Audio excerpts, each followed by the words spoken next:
Today I'll be talking about correct posture. When we play musical instruments, it's super important that we can have a natural posture so that there's no unnecessary tension. And I know this is easier said than done. We all have tension somewhere where it's not supposed to be. I, for example, like many oboists, have the tendency to lift up my left shoulder because the left hand is higher. But I try nonetheless to not put any tension there, at least if I can keep it down, which would be ideal. I try to do this movement without having tension. So, good posture. Of course, there's one little issue with standing or sitting, because actually the best thing would be to play standing, because then your airway is as free as possible. But in orchestra we sit, obviously. So I personally practice standing as well as sitting, because most of the time when I'm performing it's an orchestra and I have to sit, so I have also to learn to breathe as freely as possible when I'm sitting. And one trick I use to breathe more freely when I'm forced to sit is this. So imagine you're an orchestra and you have a big solo coming up starting on a low C in pianissimo, and you want to be sure that you get the note, and you want to use extra breath support and have a good posture, so which you would ideally be standing up for. This is the trick I use. So put your legs like this instead of being like this, where this is blocked, like this. So basically it's about trying to elongate the middle and lower half of the body in a way that this part is free. And now you can use your breath support as if you were standing. So that's just one little trick of mine. If it works for you too, great, let me know. If it doesn't, well, then you'll have to find your own trick. So when we play the oboe or any other wind instrument, we have to try to be as natural as possible. So stand before you start to play and make sure that everything is loose. Make some shaking motions. Okay, so now that we're sure that we don't have tension anywhere, you have to stand and not lock your knees. This is one of the mistakes. So you have to have this, I don't know if you can see it, you have to have this feeling in your knees. Okay? So not lock them, but keep them flexible. And stand on both legs. This is another mistake I personally make, because I have a tendency to stand on one leg when I play, or to move one leg in front. This is wrong. So, like this.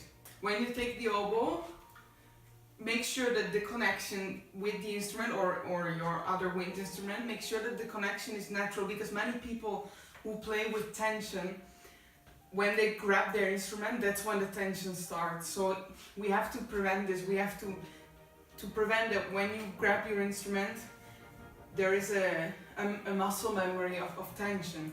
So take your instrument and make sure that you're holding it without tension. Now, take the other arm, put it there, and make sure that while you're holding your instrument, you're really free. So, concerning the posture now, we've determined that you have to stand slightly like this. Of course, there's no need to do this, but just don't lock your knees, don't do this. And it's okay to move when you play. That's why you see me moving so much, because you might think, is she crazy or something? Well, maybe I am. Anyway, that's not the point. Why am I moving so much? I'm moving so much because it's extremely difficult, I think, to be relaxed and stand still, because standing still very easily gets to being stiff. If you're able to stand, if you like to stand still, if this comes natural to you and you can do it without having tension, great, do it. But also, I mean, I'm never encouraging forcefully moving with the music. Of course it's good to move with the music, but you have only to do this if you feel it. So I, for example, move a lot, and sometimes I move with tension, and this is wrong, and I'm trying to work on that. So I'm encouraging movement, like this kind of movement, because it keeps making sure that you're free, that you don't have tension, because tension is our biggest enemy. The oboe has to have an angle. I have the feeling in America you have the tendency to play lower. I don't know anything about American style playing, so I guess for you guys it's a bit more low, and us in Europe we play a little bit more up here. The angle, you have to find your own angle. It also depends on what kind of reed you use, how you're used to use your embouchure, but I have more or less this angle.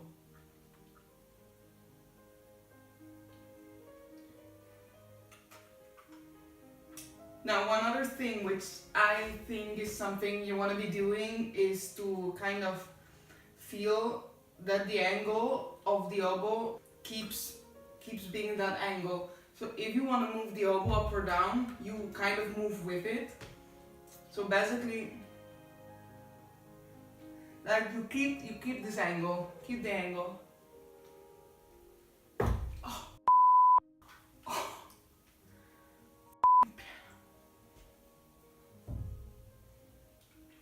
Oh, electric board. Anyway, now about breathing. To breathe correctly, you have to make sure that you don't have any tension in your belly. I don't know if you can see it. Yes. No tension here.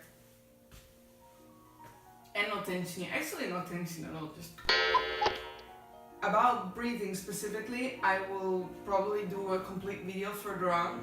So if you want to be sure to not miss it, don't forget to subscribe. Now, another thing which is important when playing the oboe is to have the throat free. Many people have tension in the throat, and this causes the sound to be kind of like killed and without low frequencies and harmonics. And yeah, you don't want that. So I wouldn't know how to explain to relax your throat, but maybe for me, just thinking about relaxing my throat is actually what does it. So if you're having trouble with your sound maybe being not as warm as you'd like, and all other kind of problems really, maybe with staccato or with breathing or vibrato, it could be that you have tension in your throat. So we've come to the end of this video, and to sum up a bit the rules of good posture, at least according to me, I think the main point is that you always have to try to be relaxed. Tension is our enemy.